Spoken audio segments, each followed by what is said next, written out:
बाद आपका स्वागत है। आज के एक्सपर्ट स्पीक सेगमेंट में हमारे साथ जुड़े हैं बेहद ही खास मेहमान दिनेश खारा, स्टेट बैंक ऑफ इंडिया के पूर्व चेयरमैन। आईआरडीए द्वारा गठित हाई पावर्ड एक्सपर्ट कमेटी की आपने अध्यक्षता की है, जिसका काम था कि इंश्योरेंस एक्ट के अंदर जो बदलाव हुए हैं उसकी समीक्षा करना। इसके अलावा आईआरडीए की इंश्योरेंस एडवाइजरी कमेटी के भी आप सदस्य हैं, जो रेगुलेटर को अहम पॉलिसी और रेगुलेटरी मामलों की सलाह देते हैं। एसबीआई और उसकी इंश्योरेंस सब्सिडरीज में अपने लंबे अनुभव के साथ श्री खारा को रिस्क मैनेजमेंट, मार्केट स्टेबिलिटी का एक एक्सपीरियंस है और अपना एक अनोखा और व्यवहारिक दृष्टिकोण रखते हैं। तो बहुत बहुत स्वागत है सर आज आपका इंश्योरेंस मंत्रा में वक्त धन्यवाद। देने के लिए। सर, धन्यवाद। आपके द्वारा अब जो बड़ा ये सबका बीमा सबकी सुरक्षा बिल पास हुआ है और कानून बन गया है और इस आपकी अध्यक्षता में इसका इम्प्लीमेंटेशन होगा, तो हमारे दर्शकों के लिए सर इस कानून से जो पॉलिसी होल्डर्स है उनको क्या फायदे होंगे, उनके लिए क्या इसमें बेनिफिट्स है? सबसे बड़ी चीज़ तो यह है कि जब एक 100% एफडीआई इस सेक्टर में अलाउ किया गया है, तो जो फॉरेन इन्वेस्टर्स है जो कि इंश्योरेंस सेक्टर में ग्लोबली ऑपरेट कर रहे हैं, उनके पास जो प्रोडक्ट्स हैं जो कि पहले वो हेजिटेंट थे लेकर आने के लिए, अब चूंकि पूरा ही कंपनी वो खुद मैनेज करेंगे, तो उनको वो प्रोडक्ट भारतवर्ष में इंट्रोड्यूस करने में किसी भी तरह की हिचकिचाहट नहीं होगी। तो मेरा ये मानना है कि इससे इंश्योरेंस सेक्टर में और आगे और अधिक प्रगति होगी और इंश्योरेंस सेक्टर जन साधारण के लिए एक आवश्यक जो भी प्रोडक्ट्स हैं वो ऑफर कर पाएगा। बिल्कुल, जन साधारण के लिए प्रोडक्ट ऑफर कर पाएगा। लेकिन सर, जब भारत के इंश्योरेंस सेक्टर की बात आती है और सरकार का जो विज़न है इंश्योरेंस फॉर ऑल का, तो क्या इस नए कानून के बाद सबकी बीमा सबकी सुरक्षा के बाद जो हमारा इंश्योरेंस की पहुंच है, हम अभी ग्लोबल एवरेज से काफ़ी पीछे हैं, तो उसमें कुछ बढ़त होगी? और सबसे मुद्दा ये भी होता है आम लोगों के लिए कि अफोर्डेबिलिटी, किफ़ायती नहीं रहता है लोगों के लिए इंश्योरेंस, तो वो भी जो दिक्कत है वो दूर होगी इस रिफॉर्म के बाद? देखिए, ऐसा है कि जहाँ तक इंश्योरेंस पेनिट्रेशन का सवाल है, उसमें हम लोगों का इंश्योरेंस पेनिट्रेशन तकरीबन 3.5% के करीब है भारतवर्ष में, और ग्लोबली जो है वो जो है तकरीबन अबाउट 7% के करीब का पेनिट्रेशन है। तो उस तरह से काफ़ी अपॉर्चुनिटी है ग्रोथ करने की। और लेकिन अगर उसमें देखें, अगर इसको फर्दर इसको एनालाइज किया जाए, तो नॉन लाइफ सेक्टर का जो पेनिट्रेशन है वो हमारे यहाँ पर बहुत कम है, और जो कि जो है ग्लोबल एवरेज हमारे यहाँ पर नॉन लाइफ सेक्टर में तकरीबन 1% का पेनिट्रेशन है, जो कि ग्लोबली जो है 3 से 3.5% तक का पेनिट्रेशन है। तो उस तरह के से देखा जाए तो जितनी एसेट्स फाइनेंस हो रही हैं, जिस तरह से क्रेडिट ग्रोथ हो रहा है, वो सभी एसेट्स जो है उनको इंश्योरेंस करवाना एक आवश्यकता है। अभी तक मेजरली थर्ड पार्टी इंश्योरेंस जो मोटर के लिए ज़रूरी था, वो उसके ऊपर ज़्यादा फोकस था। कोविड के बाद थोड़ा हेल्थ इंश्योरेंस के ऊपर अच्छा फोकस होना शुरू हुआ, लेकिन मेरा ये मानना है कि जिस तरह से क्रेडिट ग्रोथ हो रहा है, क्रेडिट पेनिट्रेशन हो रहा है, इस तरह की असेट्स को इंश्योर कराने से इस तरह का पेनिट्रेशन भी बढ़ जाएगा। और दूसरा, पर कैपिटा इंश्योरेंस जो है हमारे भारतवर्ष में तकरीबन $97 के करीब है, जो कि ग्लोबल एवरेज जो है पर कैपिटा इंश्योरेंस जो है ₹940 के करीब है।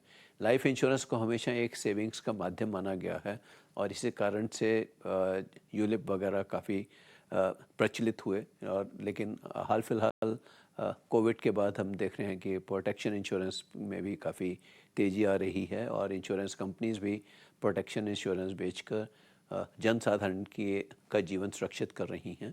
तो मेरा ये मानना है कि आने वाले दिनों में नई इस तरह से जो नया इन्वेस्टमेंट आएगा और नए प्रैक्टिसेस, ग्लोबल प्रैक्टिसेस आएंगे, तो उससे इंश्योरेंस का एजुकेशन भी बढ़ेगा और उसका एडॉप्शन भी इम्प्रूव होगा। तो मैं ये कहूँगा कि ये एक बहुत ही प्रैक्टिकल स्टेप लिया गया है, और इंश्योरेंस एक्ट में जो अमेंडमेंट किए गए हैं वो जो है जन साधारण के लिए बहुत लाभदायक सिद्ध होंगे। बिल्कुल। सर, एक चीज़ आपसे समझना चाहूँगा, क्योंकि आप इतने कार्यकाल तक बैंकर भी रहे हैं। स्टेट बैंक, भारत का सबसे बड़ा बैंक जो हर भारतीय से जुड़ा हुआ है, उसके मुखिया रहे हैं, और हमारे पास ज़्यादातर जो दर्शकों के सवाल आते हैं उसमें ये कहा जाता है क्रेडिट लाइफ इंश्योरेंस कि अगर हम होम लोन लेने गए और हमारे को बैंक के द्वारा इंश्योरेंस लेने के लिए कहा जाता है, तो आपके मुताबिक वो इंश्योरेंस कितना महत्वपूर्ण है और क्या ये जरूरी है कि उस बैंक से आपको इंश्योरेंस लेना भी चाहिए?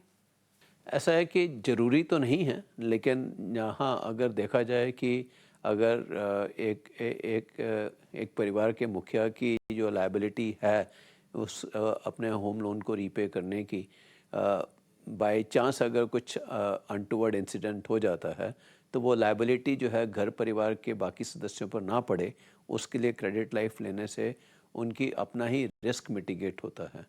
तो उस तरह से अगर देखा जाए तो ये एक बहुत बड़ा एक सपोर्ट है उनको, और उनके परिवार के लिए बहुत बड़ा सपोर्ट है। हाँ, लेकिन अगर बैंक्स को जो है, बैंक्स को उसका महत्व बताने की ज़रूरत है। बैंक्स को उसको फोर्सिबली सेल करने की ज़रूरत नहीं है।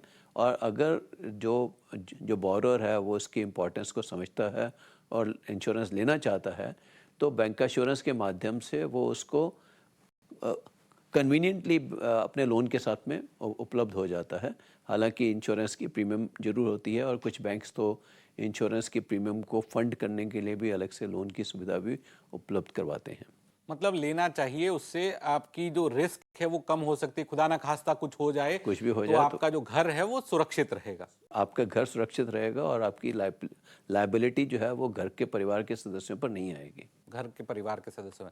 सर, एक सवाल जो दर्शकों के द्वारा ये भी पूछा जाता है कि हम जो इंश्योरेंस लेने जाते हैं कई बार बैंक की ब्रांच जाते हैं तो वहां पर हमको इंश्योरेंस ऑफर किया जाता है, तो क्या बैंक की ब्रांच से इंश्योरेंस लेना सही है या नहीं है, या फिर जो आपका एजेंट है या ऑनलाइन है वहां पर इंश्योरेंस लिया जाए बैंक की ब्रांच से इंश्योरेंस, क्योंकि बैंक का काम बैंकिंग सर्विसेज देना है, इंश्योरेंस जो है वो वहां से नहीं लेना चाहिए? नहीं, देखिए ऐसा है कि जहाँ से इंश्योरेंस कहीं से भी लिया जाए, ज़रूरी है कि इंश्योरेंस का प्रोडक्ट जो है उसको समझ लेना बहुत ज़रूरी है।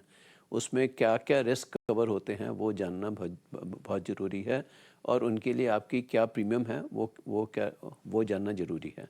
मेरा ये मानना है कि अगर बैंक के माध्यम से आप इंश्योरेंस ले रहे हैं तो उसमें कोई बुराई नहीं है। उसमें कारण ये है कि क्योंकि बैंक से आपका एक रिलेशनशिप है। उस बैंक की रिलेशनशिप को देखते हुए बैंक भी आपकी इंश्योरेंस की नीड असेसमेंट पूरी करेगा। इंश्योरेंस का नीड असेसमेंट पूरा करने के बाद आपका जो भी इंश्योरेंस आपके लिए ठीक बैठता है वही आपको ऑफ़र करेगा। ये चीज़ एक महत्वपूर्ण चीज़ है जो कि देख लेनी चाहिए। जो भी ग्राहक है उसकी जो है नीड असेसमेंट का फॉर्म पूरा किया गया है और ठीक से पूरा किया गया है, ये समझ लेना बहुत ज़रूरी है। तो मेरा ये मानना है कि चाहे वो बैंक हो, जहाँ वो एजेंट हो, जहाँ भी आपका रिलेशनशिप है, आप इंश्योरेंस वहीं से लीजिएगा।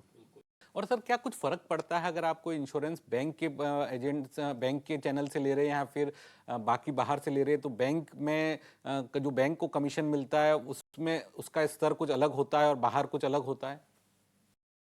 ये तो मैं नहीं कह सकता, और अक्सर ऐसा होता नहीं है, क्योंकि इंश्योरेंस तो जहाँ तक ग्राहक का सवाल है उससे तो सिर्फ जो प्रीमियम ही कलेक्ट किया जाता है।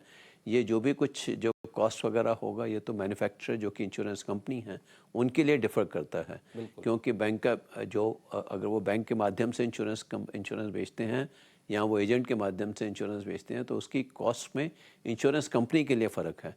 लेकिन जहाँ तक ग्राहक का सवाल है, ग्राहक के लिए प्रीमियम सेम रहता है। बिल्कुल। और सर, क्या आप मानेंगे कि बैंकों के द्वारा एक बड़ी भूमिका निभाई गई है इंश्योरेंस की पहुंच देश के कोने कोने में पहुंचाने के लिए, क्योंकि बैंकों की जो शाखाएं हैं, अगर आपकी बैंक जो पहले थी उसकी 25,000 शाखाएं देश के हर हिस्से में, तो बैंकों ने एक बड़ी भूमिका निभाई है इंश्योरेंस को हर जगह तक पहुंचाने में। बिल्कुल, आप सही कह रहे हैं। अगर आप देखें कि जो है अब पीएम जीवन बीमा का जो स्कीम था और जो एक्सीडेंट इंश्योरेंस का स्कीम था, वो स्कीम को पॉपुलर करने में बैंक्स ने एक बहुत बड़ी भूमिका अदा की है। और उसके देखते हुए ये साबित हो जाता है कि बैंक्स के माध्यम से एक बहुत बड़ी जनसाधारण तक इंश्योरेंस का प्रोडक्ट पहुंचाया जा सकता है, जो कि अगर देखा जाए इंश्योरेंस कंपनीज़ के अपने इतने ऑफिसेज नहीं हैं, और साथ ही साथ इवन जो उनके एजेंट्स हैं वो भी सब तरफ फैले हुए नहीं हैं। तो और उनके मुकाबले में बैंक्स के ऑफिसेज भी हैं और बैंकिंग कॉरेस्पोंडेंट्स भी हैं, उनके माध्यम से इस तरह की सुविधा उपलब्ध करवाई जा सकती है। तो बैंक्स ने एक बहुत बड़ी भूमिका अदा की है और मेरा मानना है कि डिस्ट्रीब्यूशन चैनल में बैंक्स का बहुत बड़ा रोल रहेगा आने वाले दिनों में भी। बिल्कुल, यानी सर आने वाले वक्त में इंश्योरेंस की पहुंच बढ़ाने में बैंक और बड़ी महत्वपूर्ण भूमिका निभाएगी। जी, उसके अलावा डिजिटल का काफ़ी प्रचलन हो गया है और बहुत सी कंपनियां अपने इंश्योरेंस पॉलिसीज़ डिजिटल माध्यम से भी बेच रही हैं और उस हिसाब से उसमें मिस सेलिंग के इंस्टेंसेस भी कम हो जाते हैं। अगर कोई खुद ही इनिशिएट करता है इंश्योरेंस पॉलिसी खरीदने के लिए, तो इसका मतलब यह है कि उसको इंश्योरेंस पॉलिसी बेची नहीं गई, उसने खुद खरीदी है। तो उस तरह से ये भी एस्टेब्लिश हो जाता है कि वो मिस सेलिंग नहीं हुआ। तो मेरा ये मानना है कि कुछ प्लेन वनीला प्रोडक्ट्स जो हैं वो तो डिजिटल माध्यम से ही डिस्ट्रीब्यूट होने शुरू हो जाएंगे। बिल्कुल। और सर जब मिस सेलिंग की आपने बात करी तो समय समय पर ये एक चर्चा होती है कि बैंका चैनल के जरिए मिस सेलिंग एक दिक्कत है, तो इसे आप कैसे देखते हैं? देखिए, ऐसा है कि एक परसेप्शन एक अलग चीज़ है और रियलिटी अलग चीज़ है। तो इसलिए जो है ये मैं कहूँगा कि अगर बैंक के मैनेजमेंट और इंश्योरेंस कंपनी का मैनेजमेंट इसके ऊपर पूरा ध्यान दे और इंश्योर करे कि कोई मिस सेलिंग नहीं होगी, जिसका मतलब यह है कि अगर नीड असेसमेंट करके पॉलिसी बेची गई है तो ऑब्वियसली उसमें जो है मिस सेलिंग नहीं है। लेकिन कई बार अक्सर क्या होता है कि इसमें फ्री लुकअप पीरियड होता है और फ्री लुकअप पीरियड में अगर ग्राहक का मन बदल जाए और ग्राहक आके ये कह दे कि मैंने ये तो मिस सेलिंग की गई है, तो वो एक बहुत बड़ी समस्या बन जाता है। तो इसलिए जो है एक ग्राहक को इस बारे में पूरा अपना मन बना लेना चाहिए कि मेरे को इंश्योरेंस खरीदना है तो खरीदना ही है। ऐसा नहीं है कि मैंने अभी तो खरीद लिया और घर जाकर मैंने मन बनाया कि अरे ये तो लायबिलिटी बन गई, इसको नहीं खरीदना तो मैं सेलिंग कर दूं। तो ऐसा नहीं होना चाहिए। और अगर इसलिए इसकी रिस्पॉन्सिबिलिटी कस्टमर के ऊपर भी है, बैंक के ऊपर भी है और इंश्योरेंस कंपनी के ऊपर भी है कि सभी लोग इसमें जो है अपना एथिकल कंडक्ट करें, जिससे कि जो है मिस सेलिंग ना हो और साथ ही साथ इंश्योरेंस का पेनिट्रेशन और अधिक बढ़े। बिल्कुल। सर जाते जाते सर आपसे समझना चाहूँगा, आपका हमारे दर्शकों के लिए क्या इंश्योरेंस का मंत्र होगा? क्या एक इंश्योरेंस मंत्र आप हमारे जो करोड़ों दर्शक हैं उनको देना चाहेंगे? देखिए, ऐसा है कि रिस्क तो आजकल एक रियलिटी है। अगर रिस्क रियलिटी है तो उसको हेज करने के लिए इंश्योरेंस बहुत ही एक अच्छा माध्यम है और हर किसी को इंश्योरेंस लेना चाहिए, जिससे कि अपना रिस्क को हेज किया जा सके, रिस्क को मिटिगेट किया जा सके। बिल्कुल, हर किसी को इंश्योरेंस लेना चाहिए जिससे अपनी रिस्क को कम किया जा सके। बहुत बहुत शुक्रिया सर, आज आपने हमें वक्त दिया और बैंक और इंश्योरेंस के बीच में क्या कनेक्ट है वो हमारे दर्शकों को बताया। बहुत बहुत शुक्रिया सर। इसी के साथ इस शो को समाप्त करते हैं, लेकिन जाते जाते आपको छोड़ जाते हैं हमारा क्या आप जानते हैं इंश्योरेंस बेसिक। तो आज हम बात करेंगे बैंक इंश्योरेंस की। बैंक इंश्योरेंस का मतलब है कि बैंक के जरिए इंश्योरेंस पॉलिसी बेचना। यह इंश्योरेंस का एक प्रकार नहीं है, बल्कि इंश्योरेंस बेचने का एक तरीका है। आईआरडीए के नियमों के मुताबिक कॉर्पोरेट एजेंट के तौर पर काम करने वाले बैंक लाइफ, जनरल और हेल्थ कैटेगरी में 9 इंश्योरेंस कंपनियों के साथ जुड़ सकते हैं, यानी ग्राहकों तक 27 इंश्योरेंस कंपनियों के प्रोडक्ट ऑफर कर सकते हैं। बैंक इंश्योरेंस से सभी को फायदा होता है। बैंक को मिलता है अतिरिक्त फी इनकम, इंश्योरेंस कंपनियों को मिलता है बड़ा कस्टमर बेस और ग्राहकों को मिलता है ज्यादा विकल्प और सुविधा। एक ही जगह पर बैंक अपने ग्राहकों को इंश्योरेंस पॉलिसी दे सकते हैं और इंश्योरेंस कंपनियां अपने ग्राहकों को बैंक प्रोडक्ट से जोड़ सकती है। जब सही तरीके और सही स्ट्रक्चर में किया जाए तो बैंक इंश्योरेंस बनता है बैंक, इंश्योरेंस कंपनी और ग्राहक तीनों के लिए फायदेमंद मॉडल। इसीलिए हम कहते हैं सुरक्षित रहिए, समझदार बनिए और यही है हमारा इंश्योरेंस मंत्र।